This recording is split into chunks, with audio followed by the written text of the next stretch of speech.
Como o dólar se tornou uma moeda mundial? E por que o nome dólar? Nesse vídeo nós exploraremos o início do dólar e vou te mostrar qual foi o acordo que tornou essa moeda a mais comercializada e a mais importante do mundo. O dólar americano é hoje a moeda mais influente do mundo, mas suas origens remontam aos primeiros dias da independência dos Estados Unidos. O caminho para a criação do dólar começou com a necessidade de uma moeda nacional que unificasse as várias formas de dinheiro que circulavam nas 13 colônias. Mas para chegarmos à criação do dólar, vamos voltar um pouquinho no tempo, na época em que a Inglaterra colonizou o que hoje chamamos de Estados Unidos. A colonização britânica nos Estados Unidos começou no início do século XVII, com a fundação de Jamestown, na Virgínia, em 1607. Os britânicos estabeleceram 13 colônias ao longo da costa leste, que se tornaram o núcleo dos futuros Estados Unidos. A economia das colônias britânicas nos Estados Unidos variava de acordo com a região. Nas colônias do norte, como por exemplo na região da Nova Inglaterra, a economia era diversificada, com destaque para comércio, pesca e a manufatura de pequena escala. Devido ao solo rochoso e ao clima frio, a agricultura era bem limitada, com foco em pequenas propriedades familiares. Já nas colônias centrais, como por exemplo Nova York, Pensilvânia e Nova Jersey, tiveram uma economia mista, com agricultura voltada para grãos e criação de gado, além de um comércio ativo e a presença de pequenas indústrias. Agora, nas colônias do sul, como por exemplo Virgínia, Carolina do Sul e Geórgia, a economia era predominantemente agrária, baseada em grandes plantações que cultivavam tabaco, arroz e índigo. Índigo é uma planta que basicamente servia para fazer corante. Essas plantações dependiam fortemente do trabalho escravo africano. A economia inglesa era mercantilista, que foi um sistema econômico dominante na Europa durante o século XVI e o século XVIII, caracterizado pela crença de que a riqueza de uma nação era medida principalmente pela quantidade de metais preciosos, como ouro, prata, que ela possuía. Esse sistema defendia a ideia que o governo deveria controlar rigorosamente a economia para maximizar a acumulação de riqueza e o poder nacional. As colônias eram economicamente subordinadas à Grã-Bretanha, que adotava uma política mercantilista. As colônias forneciam matérias-primas à metrópole, como tabaco, madeira, peles, e em troca compravam produtos manufaturados britânicos. Essa relação gerava um fluxo constante de riqueza para a Grã-Bretanha, que limitava o desenvolvimento econômico independente das colônias.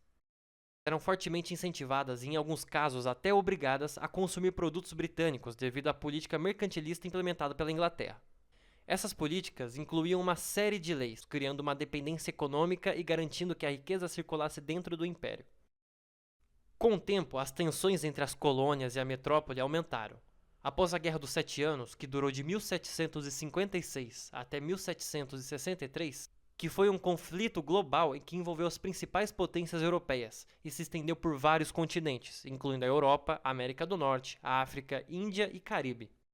A Grã-Bretanha impôs uma série de impostos para poder cobrir os custos da guerra e manter suas tropas nas colônias. Medidas como o Ato do Açúcar de 1764, o Ato do Selo de 1765 e o Ato do Chá de 1773 foram leis impostas pelo parlamento britânico sobre as colônias americanas.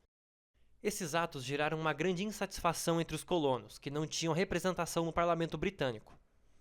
A resistência econômica, que incluía boicotes aos produtos britânicos e protestos como a Festa do Chá de Boston, que foi um protesto político que ocorreu no dia 16 de dezembro de 1773, em Boston, em Massachusetts, colonos americanos, frustrados com a imposição do Ato do Chá pelo parlamento britânico, disfarçados de indígenas, invadiram 3 navios ancorados no porto de Boston e jogaram mais de 300 caixas de chá no mar.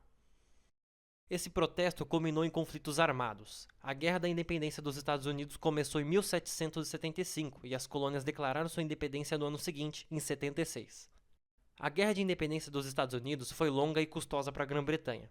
Manter uma guerra em um território distante aumentava os custos financeiros e humanos, e o apoio popular à guerra estava diminuindo. A Grã-Bretanha enfrentava pressões de outras potências europeias, como a França, que apoiou os rebeldes americanos. E a França, juntamente com a Espanha e a Holanda, entrou na guerra do lado dos americanos, tornando o conflito ainda mais caro e difícil de sustentar. Após derrotas significativas, com a rendição das forças britânicas em Yorktown em 1781, ficou claro para a Grã-Bretanha que a guerra estava se tornando insustentável e que uma vitória completa era impossível. Antes da independência, as colônias americanas usavam uma mistura caótica de moedas, incluindo libras esterlinas, moedas espanholas e até mesmo a moeda mercadoria, como o tabaco. Cada colônia tinha uma própria moeda que dificultava o comércio entre elas. A falta de uma moeda unificada era um grande desafio para a jovem nação que estava surgindo. Com a Declaração de Independência de 1776, surgiu a necessidade urgente de criar uma moeda que fosse aceita em todas as colônias, agora unidas como os Estados Unidos. O governo revolucionário precisava de um meio eficaz para financiar a Guerra da Independência com a Grã-Bretanha. Em 1775, o Congresso começou a emitir Continentals, uma forma de um papel moeda. Após a independência, o novo governo dos Estados Unidos percebeu que precisava de uma moeda confiável e estável para garantir a confiança ao público e facilitar o comércio. Em 1785, o Congresso adotou oficialmente o dólar como uma unidade monetária dos Estados Unidos, inspirando-se no dólar espanhol, muito utilizado nas colônias americanas. Com o passar do tempo, o dólar foi ganhando cada vez mais aceitação, não apenas dentro dos Estados Unidos, mas também no cenário internacional. No século XX, especialmente, após a Segunda Guerra Mundial, o dólar assumiu o papel de moeda reserva global, graças ao Acordo de Bretton Woods, que estabeleceu o dólar como a principal moeda de referência lastreada pelo ouro. O Acordo de Bretton Woods estabeleceu um novo sistema financeiro internacional após a Segunda Guerra Mundial. O acordo foi firmado em julho de 1944, durante uma conferência realizada na cidade de Bretton Woods, em Nova Hampshire. Representantes dos 44 países se reuniram para discutir como reconstruir a economia global e evitar a crise financeira como a Grande Depressão de 1929. O principal objetivo de Bretton Woods era criar uma estrutura econômica estável que facilitasse o comércio internacional e promovesse a cooperação econômica. Para isso, os participantes da conferência concordaram em estabelecer um sistema de taxas de câmbio fixas, onde as moedas dos países seriam atreladas ao dólar americano. O dólar foi escolhido como moeda de referência porque os Estados Unidos emergiram na Segunda Guerra Mundial como a maior potência econômica, com reservas de ouro substanciais e uma economia relativamente intacta.